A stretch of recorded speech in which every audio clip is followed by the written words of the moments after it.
The Lockheed SR-71 Blackbird was confidently flying at speeds of over 2,200 miles per hour back in the 1970s, and the North American X-15 could reach the edge of space a decade before it.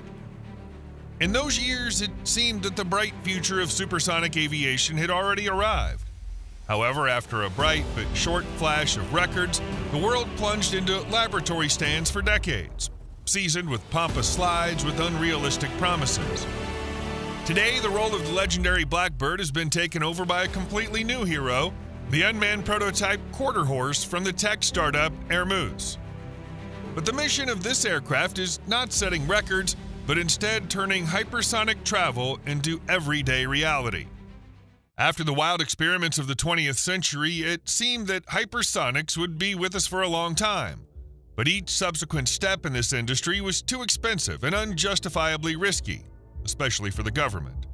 The same rockets, for example, could only withstand a couple of minutes of operation in extreme modes, and reusable manned vehicles simply ran into materials that melted right before our eyes.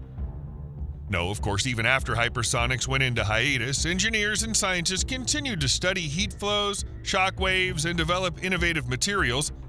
But all of this moved from the skies to the desktop, not the other way around as it had been before. And in general, the military's priority has shifted towards drones and high-precision weapons. However, decades later, interest in hypersonics has returned with renewed vigor. Modern control systems and a rapid pace of iteration have opened the way for many talented teams, giving them the chance to turn hypersonics into a working tool for aviation. One of these teams was Hermeus, which began its journey in 2018 and has now become the locomotive of the future of hypersonic transportation. Moreover, both passenger and military. But first things first. Quarterhorse is an unmanned, high-speed technology demonstrator from Hermeus, whose primary goal is to break the 50-year-old Blackbird speed record and demonstrate the full capabilities of another of its proprietary combined cycle engines, the Chimera. When we talk about airliner engines, whether it's the Boeing 777 or the Airbus A350, we're talking about classic turbofan engines.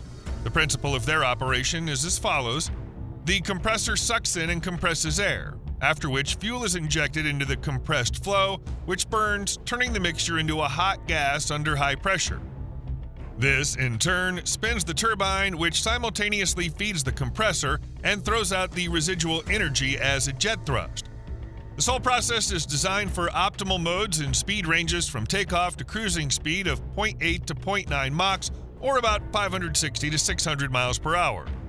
And their main advantages are efficiency, silence, and fuel economy. The Chimera is a completely different beast, a turbine-based combined cycle engine. Like its ancient Greek namesake, it's a hybrid and has learned to effectively handle its tasks in two modes. Up to Mach 3, it operates like a conventional turbojet engine, or it's pulled by a classic gas turbine circuit. When the inlet air becomes too hot and fast and the turbine can no longer hold out, the Chimera switches to a ramjet mode.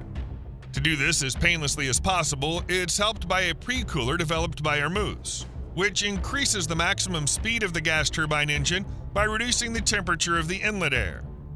In ramjet mode, the air is compressed by shock waves in the air intake, fuel is injected directly into the flow, and all this burns without a turbine, allowing the device to accelerate up to Mach 5 and even a little higher.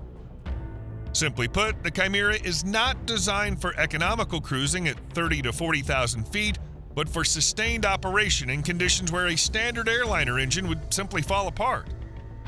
It can be compared to a reliable diesel engine for a bus and a hybrid sports car with a jet rocket where the gear can switch to a completely different class of movement. But the Chimera is just the first version of the engine that powers the Quarterhorse MK0, MK1, and MK2. It was built around the GE J85, a compact turbofan that's ideal for demonstration purposes.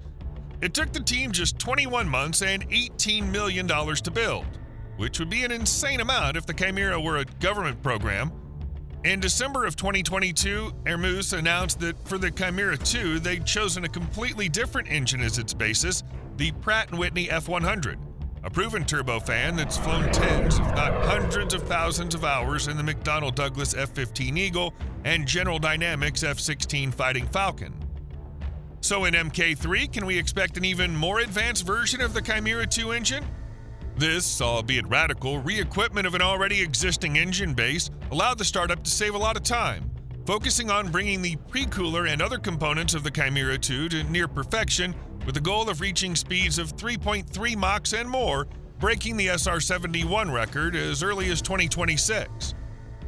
In the meantime, in 2025, the company plans to roll out the Quarterhorse Mk2, the size of an F-16 fighter, which, despite still using the first version of the Chimera, will demonstrate new defense capabilities in supersonic mode up to 2.5 Machs. Construction of the prototype began in December of 2024, and its testing will be conducted by the end of the year. When you're dealing with 4 versions of a single machine, as is the case with the Quarterhorse, it's hard to do without additive manufacturing technology to quickly produce complex metal parts. The same Chimera is 15% 3D printed. This allowed the team to standardize parts, abandoning some of the traditional processes of casting, forging, machining, soldering, and welding. Although no matter how you look at it, a freshly printed part still requires heat treatment and surface finishing. To produce them, Hermeus used Velo 3D Sapphire and Sapphire XC printers calibrated to print parts from Inconel 718 alloy. The former has a working area of 315 by 400 millimeters, while the latter is capable of printing parts 600 millimeters wide and 550 millimeters high. Inconel 718 was not chosen by chance. According to Glenn Case, Chief Technology Officer at Hermeus, this corrosion-resistant nickel-chromium material is simply ideal for hypersonic aircraft due to its high strength and amazing resistance to oxidation, even at temperatures close to the melting point. When your airplane is hurtling along at Mach 5 or more, the stagnation temperature can easily break 1900 degrees Fahrenheit, 800 Celsius.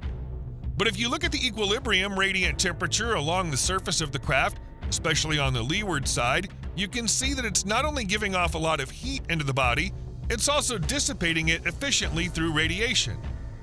But if you look at the radiative equilibrium temperature along the surface of the vehicle, especially the leeward sides of the aircraft, you're dumping a lot of heat in the airframe, but you're also rejecting a lot of that through radiation.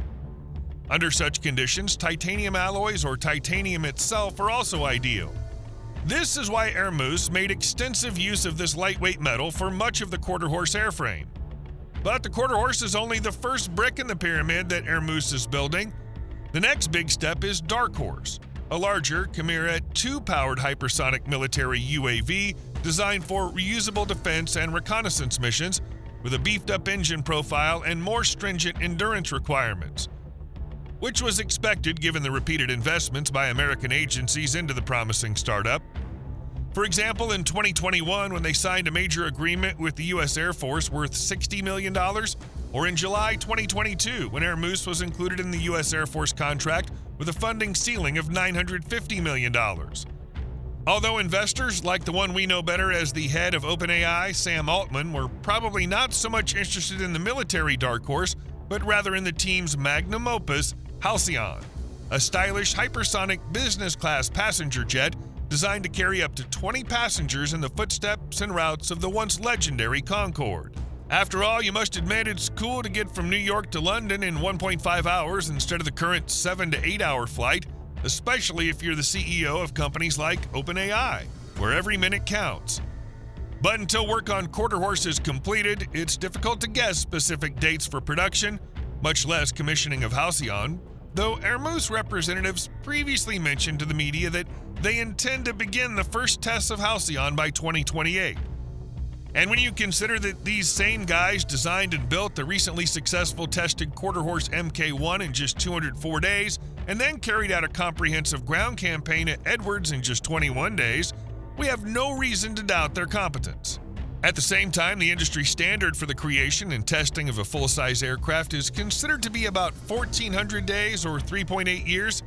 This means that the speed of creation by Hermeus engineers is about 1 year versus 7 years for long-standing industry players, which can be called, without false modesty, a breakthrough in aircraft development. It's also important to remember the estimated costs of these innovative aircraft. In 2023, in an interview with Forbes, Hermeus CEO A.J. Piplica said the first 3 versions of the Quarterhorse would cost less than $100 million.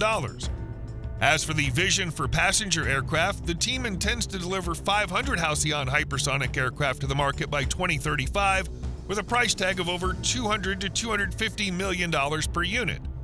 However, the true value of the Quarterhorse is not in the individual Mach speed levels or the achievement of new records set, but in the fact that it returns to us a once lost discipline: build, fly, fix, and fly again.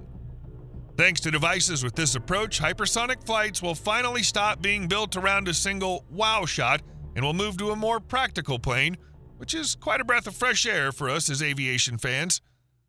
What do you think? Will Hermeus be able to give us what we want with a hypersonic passenger aircraft before the mid-2030s? Or will it happen even earlier?